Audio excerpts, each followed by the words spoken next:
So today, guys, we are going to go over the chain stitch. We're going to go over how to do it, but we're also going to go over the anatomy, because as you see here, each of these chains was made with a different size hook. Because of that, you notice that each chain is different. Even though it's exactly the same, there's just enough difference that if you don't know what you're doing with a chain stitch, you are not going to know how to do certain stitches at all, because knowing and understanding the exact parts of a chain is very important. So when you make a chain, it is extremely important to make sure, we're going to go ahead and use a J hook. It is extremely important to make sure that you're using the same direction each time. There are two ways to start your chain. The first way is to do a slip knot. This is the first way that every crocheter is taught. Very easy, very quick. Let's do a slip knot together. You're going to take your yarn, wrap it around your fingers so that it crosses over in front of each other. You're going to put the tail, the end tail of your yarn behind you. Stick your hook into the hole that is created between the fingers. Grab the tail so that you have a loop on the hook. Hold on to the tail so you don't lose it, and pull till it's snug. Little tiny hole in there. Let's see if I can get this to show you. You see that? Little tiny hole. It is not directly against it. The reason you do that is because it'll make it much easier to yarn over, pull through. Now you've got your first chain. You're going to, again, make sure that it's not too tight. It's snug. Yarn over, pull through. Yarn over, pull through. You notice how I'm holding the yarn and the hook rather close to each other. This is to keep the chain from twisting too much. If it starts to twist, you're going to end up with some very strange back ridges, basically. You also want to make sure that you're yarning over from behind, because when you get into single crochet and double crochet and all of the stitches, you will need to go over from behind. If you go from in front, you're not going to get the same kind of chaining at all. It's going to look very weird. It's going to be much more difficult, and it's going to start twisting really badly. Like you can kind of see, it's just twisting. If you release the hook on accident, you can always stick it right back in. Make sure that your not tail, make sure that the piece of yarn that you are pulling from goes in front of the hook. Make it a little snug again, yarn over, pull through. You will always have the part of the yarn that goes all the way to the ball of yarn, skein of yarn, skein of yarn, however you pronounce it for anybody. It's always going to be in the front side of the hook. Left-handed or right-handed, it's going to be on the front side of the hook. Yarn over from behind, pull through. At this point, you've made your first chain, but it is important to note why it is a chain. I'm going to pull this example here to show you. With this example, you see on one side, it looks like a braid. On the other side, it looks like chain links.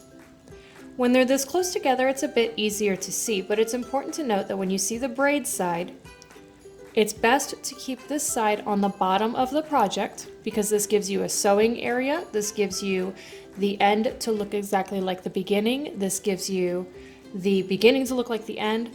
This makes everything put together. That means that most of the time, it is ideal to crochet through the chain by crocheting. Let me see if I can get this to zoom in better or focus better. There we go. Most of the time it's going to be better not necessarily to start to crochet into your chain from the front loop or back loop, but instead to crochet into the chain loop. I call it the chain loop. This is because this is the section that actually looks like a chain. That being said, when you do that, it's going to look like this. For a single crochet, you're going to take your hook, not put it into this back loop here, nor will you put it into the front loop. We are going to put it into the chain link on the back. Yarn over, pull through, I'm actually going to do an extended single crochet here just for easier purposes to show you. Okay. Now let's go ahead and bring this back up and focus better. There we go. So you see what I've done? I crocheted into the chain loop rather than crocheting into the front or back loop. This gives a nice flat bottom. When you're done crocheting, the top and the bottom will look exactly the same. Rather nice, isn't it? That's why it's important to understand your chain stitch. As a bonus, I am going to show you an easier way to start your crochet for your chain. You're going to hold your yarn however you are most comfortable, but make sure your tail is off to the side, and you're going to hold your tail as taut as possible. Taut being tight. Take your hook, however you prefer to hold it, put it in front of the tail side, not the yarn ball side, the tail side. In front of the tail side, loop it back and around so that you basically wrap your yarn around your hook, yarn over, hold on to the cross section where the yarn meets with the tail, and pull through. I will do that again, and I'll even do it with a bigger hook to show you. My bigger hook here. We're going to hold tight, wrap it with the yarn into a cross section there, yarn over. Because this is bigger, I do have to actually hold on to that cross section, pull through. The benefit of this, I'm going to do another chain here so it locks. The benefit of this is instead of having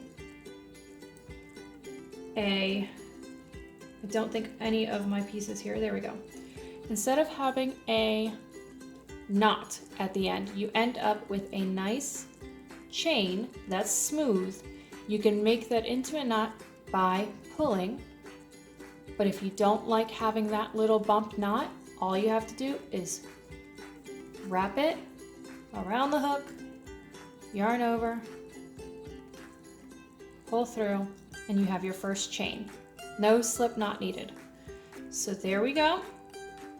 The anatomy of a chain, as you see, a larger hook made it a lot bigger, so that's why it's very important to know that when you're doing this part where the hook just came from, the yarn to the ball is going to be in front of the hook, so it's going to be on your left side. If you're left-handed, it's going to be on your right side. It's still going to be in front of the hook, which means that when you're looking at this, the side that's all squiggly squaggly looks like a braid. Squiggly swaggly is a word, just go with it. That's your loop. Front loop is the one right in front of you. Back loop is the one back behind the front loop, which is why they're labeled that way. The other side, you have your chain link loops. That's when it starts looking a lot more like a chain link for a chain, just like that, okay? And you'll do the same thing with the bigger hooks. You'll go into that chain link for any stitch so that you can have that nice braided bottom. And that's all about chain stitches with a little bit of a bonus of how to start without a slip knot. I hope that this video has helped you understand a little better. You will need this video in order to understand how to do a Solomon knot, also called lover's knot. That video will be coming soon. If you do not understand the anatomy of a chain, you will not understand how to do a Solomon knot, because it is very heavy chain stitch. It's essentially an extended chain stitch with single crochet. So make sure you understand this, and we can go on from there.